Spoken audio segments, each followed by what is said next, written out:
Assalamualaikum warahmatullahi wabarakatuh. Nama saya Ariel Adrian dengan nomor NPM 2020 dari kelas R3C. Ingin menjawab soal ulangan akhir semester wawasan budaya Nusantara. Yang pertama, menurut pendapat saya tentang pentingnya pemahaman kita dalam mengetahui keragaman cerita rakyat Nusantara. Dalam pembelajaran wawasan budaya Nusantara adalah cerita yang dibuat sangatlah penting bagi kita. Kenapa? Bukan hanya memberi kesan hiburan semata, namun cerita rakyat ini meski hanya ditulis dalam bentuk tulisan, tapi dapat bermanfaat dalam memotivasi dan memberi kesan dan pesan bagi para pembaca. Pemahaman kita terhadap keragaman cerita rakyat ini juga bertujuan agar kita mengetahui tentang sejarah atau kejadian masa lampau yang terjadi di setiap daerahnya. Nomor 2, dari jenis cerita rakyat yang disebutkan, menurut saya yang paling umum diperuntukkan untuk anak-anak adalah cerita fabel. Kenapa? Cerita fabel adalah cerita yang menceritakan kehidupan tentang hewan yang berperilaku seperti manusia. Pada umumnya, anak-anak menyukai hal tersebut.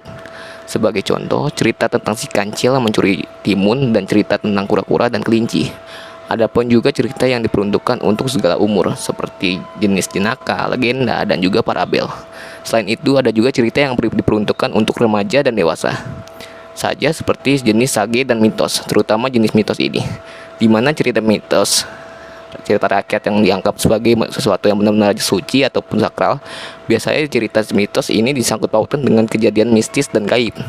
Sebagai contoh cerita Nyi Roro Kidul. Itulah mengapa cerita ini tidak disarankan untuk anak-anak, karena isinya yang menyeramkan dan juga menakutkan.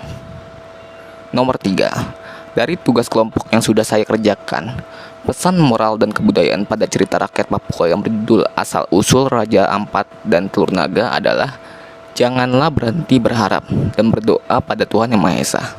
Karena dengan meminta kepada Tuhan Yang Maha Esa, Tuhan pasti akan memberikan jalan kepada hambanya dan diberikan anak lewat cara yang tidak diduga. Kebudayaan pada cerita ini terdapat pada telur yang membatu sebagai kepercayaan suku di sekitar wilayah tersebut. Dengan telur tersebut, suku wilayah tersebut mempercayai kalau telur itu suci, dan air bekas cucian tersebut membatu dijadikan air untuk diguyurkan ke seluruh badan. Demikian jawaban saya tentang soal ulangan akhir semester wawasan budaya Nusantara. Kurang lebihnya mohon maaf. Wassalamualaikum warahmatullahi wabarakatuh.